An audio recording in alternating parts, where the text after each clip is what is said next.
Hello, hello, hello. Welcome back to the Sabbath Show. Today we are doing a little Everton recap post-match reactions. The game was at midnight in Australia, so I had to go to bed. But we're back about 10 hours later for all my post-match thoughts. So let's dive into it. Everton beat Southampton 3-1. Pretty interesting first half, pretty iffy. People wanted Rafa out straight away, but then we came out in the second half with a lot more energy and ended up winning 3-1. So quite convincing. We should have won this game. Pretty stiff to not get the clean sheet, but in saying that, I'm going to take a 3-1 win any day. So I think in the first couple games of the season, we're just sussing out what the game plan is. Basically what strategies we're going to employ, essentially. In the first half, the centre-backs looked very shaky, both Holgate and Keane. They looked troubled by Che Adams and Armstrong. Ultimately, that's what cost us the goal. Pretty much they hunted down the ball. And Keane and Holgate were too casual about it, so fairly infuriating to watch as an Everton supporter, especially when your family is sleeping. But look, going forward, we looked much better than last year. Last year we were much more conservative, a lot of slow play to move the ball up, but we were much quicker in doing so, and that looked really good. It was very nice to see, players that weren't Coleman or Luka Dean crossing the ball in. We actually have wingers now, which is really good to see, and those crosses were very accurate in the first half. And I'm pretty sure they were stiff to not get an assist, because there were a couple opportunities there that, could have easily ended up in goals. So that's really good to see, considering we only splashed 1.5 mil on those guys. So yeah, that's something to be excited about. Something we were doing in the first half that wasn't working was we were sort of trying to force the ball to Richarlison. I don't remember his name, Livramento or something like that. He was chopping the ball off at any chance he had, and Richarlison was not learning off it. But in saying that, the players that were dishing the ball off to him weren't learning either. So we rectified that problem in the second half. But look, that's something we need to act upon a bit earlier, because we probably were starved of a few opportunities where we could have taken a couple different avenues to goal. Something else I noticed, this is through the whole game, a lot of games last year, Carlo ball would involve us having only about 33% possession, which was fairly difficult to watch because we were just getting peppered defensively. But it was very nice to see that for the majority of the night, I think early on we had like 65% possession, and then it pretty much eased out to about 50% for the whole game, or for the rest of the game. So that was another good thing to see, giving us more opportunities at goal. In the second half, there was a lot more fearlessness in our ball movement. We looked to attack a lot more. I mean, we ended up with 14 shots, 6 of those on target. So that's a pretty good return. I can't recall a game where that was the return for quite a while, actually. And 3 goals as well. So we hadn't kicked 3 goals in a game for ages. Probably since like the Man United game at Old Trafford. But, that was really good to see. I mean, we talk about the goals for a minute. The Richarlison goal was, a very good find by Townsend. It was just something out of nothing. And Richarlison with his class, he was finishing that one off very easily. I don't know how he got that open, but we take it. The second goal is something we need to see a bit more of. We were very reliable on set pieces and crossing in a lot, and that's how DCL got 16 goals last season. But the individual brilliance of Doucoure, we need to see more of that.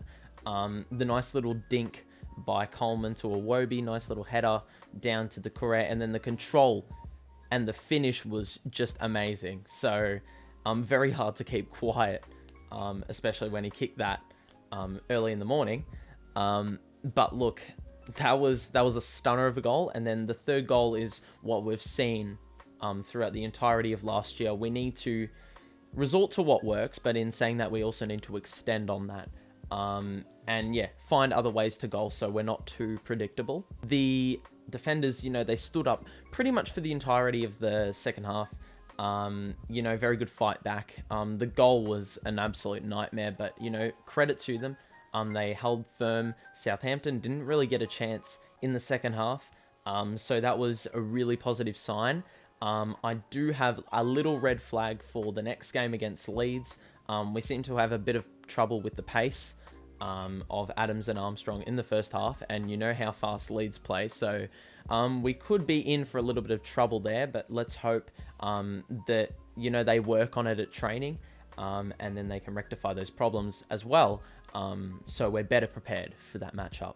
I think the key to this game, the crowds are back at the football, and, they play a huge role in giving your side an advantage. And, once we kicked that first goal, the energy pretty much drove us all the way through to the end, propelled us to victory. The crowd were up and about, every time a call went our way, they were cheering. Every time someone did something good, they were cheering. Simple stuff like that. And I think even in the first half, Michael Keane had, a bit of an uneasy moment. He was very casual with the ball, and Armstrong just came up from straight behind, and the crowd were letting him know that he was there. So simple stuff like that even can give you a little edge, because you know where the opponents are, and they can be the difference between giving up a clean sheet or not giving any goals away. I think one other observation I've noticed from last year is that usually we go up 1-0, we go up 2-1, it hits the 75th minute, and then we just go full park the bus mode.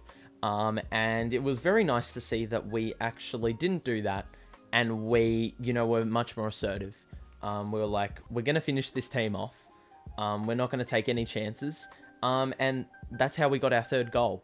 And, it's much better being an Everton supporter when, you're eliminating that uneasiness in the final 10 minutes. As I mentioned before, the new signings were a breath of fresh air, man. Yeah, as I said, they were creating some dangerous crosses. DCL's going to get some silver service this year, which is really good to see. They both played fairly good games. As I said before, very stiff to not get an assist, and they both put in a very good shift. So that's some good signs. Hopefully they keep it up for the duration of the season. It's only game one, but yeah, as I said, hopefully they can keep up this form and that aggression for the entirety of the season. Last thing before we finish up, man of the match for this game is easily Doucoure. He was winning the hard ball. I think Rafa, or even Doucoure himself, said that he was going to be more aggressive, or had been instructed to be more offensively minded and get some more goals than he did last year. And you could notice throughout the game that he was doing a lot of pressing, moving much higher up the pitch than we're accustomed to seeing, at least based on last year. And he was rewarded. He deserved that goal. He'd done a lot of hard work. He was even tasked with, I think, Holgate was having problems with Che Adams in the air.